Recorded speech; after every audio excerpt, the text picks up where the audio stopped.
सतेज कृषी 2025 आम्ही 5 डिसेंबरला कोल्हापूर तपोवन ग्राउंड मध्ये आम्ही या ठिकाणी घेणार आहे। 5 ते 8 डिसेंबर पर्यंत हे प्रदर्शन असणार आहे। गेले 7 वर्ष मोठ्या प्रमाणात सतेज कृषी प्रदर्शन हे घेण्यात आलेलं आहे। यासाठी आदरणीय सतीश पाटील साहेबांचं मार्गदर्शन मोठ्या प्रमाणात असते।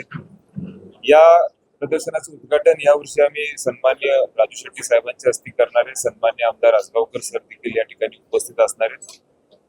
मला निश्चितपणे आनंद होतो की गेले 7 वर्ष सतेज कृषी प्रदर्शनच्या माध्यमातून अनेक शेतकऱ्यांना न्याय देण्याचा प्रयत्न असेल, त्यांना प्रोत्साहन करण्याचा प्रयत्न असेल, त्यांना मदत करण्याचा प्रयत्न असेल, हा सातत्याने या प्रदर्शनाच्या माध्यमातून होतो।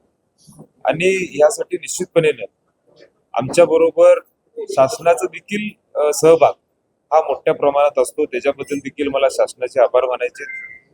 गेली 7 वर्ष प्रत्येक वर्षीचा विचार केला तर 10 कोटीचा उलाढाल हा सतेज कृषी प्रदर्शनामध्ये 4 दिवसामध्ये होत असतो।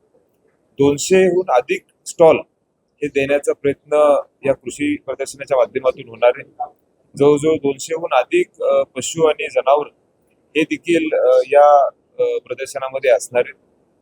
मूळ आमचं प्रयत्न असणार आहे की सर्व शेतकरी बंधूंसाठी एआयचा वापर करून कशा प्रमाणात त्यांना अजून त्याच्याबद्दल जागृती करता येईल, जेणेकरून टेक्नॉलॉजीचा वापर करून शेतीमध्ये त्यांना अनेक दूरदृष्टी जी असती, म्हणजे कदाचित 2 दिवसानंतर जर पाऊस पडणार असेल तर त्याची माहिती आधीच त्यांना कळली पाहिजे।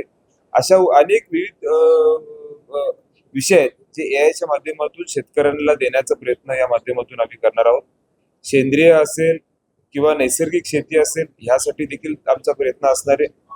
आणि मग लोकांना किंवा शेतकऱ्यांना एक लेक्चर्स असतील किंवा अनेक तिथल्या आसपासच्या गावांच्या लोकांसाठी एक सांस्कृतिक कार्यक्रम असतील, अशी विविध गोष्टी या सतेज कृषीमध्ये आम्ही निश्चितपणे करणार आहे।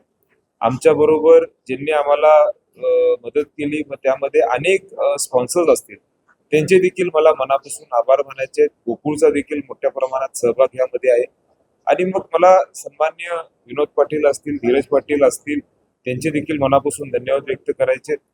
मला आनंद होतो की सतेज कृषी प्रदर्शनाच्या माध्यमातून हजारो शेतकऱ्यांना निश्चितपणे आदरणीय बंटी साहेबांच्या नेतृत्वाखाली एक दिशा देण्याचा प्रयत्न आम्ही निश्चितपणे करत आलेलो आहे। यावर्षी देखील सतेज कृषी प्रदर्शन हे मोठ्या प्रमाणात घेण्याचा प्रयत्न हा आमच्या सगळ्यांचा असतो।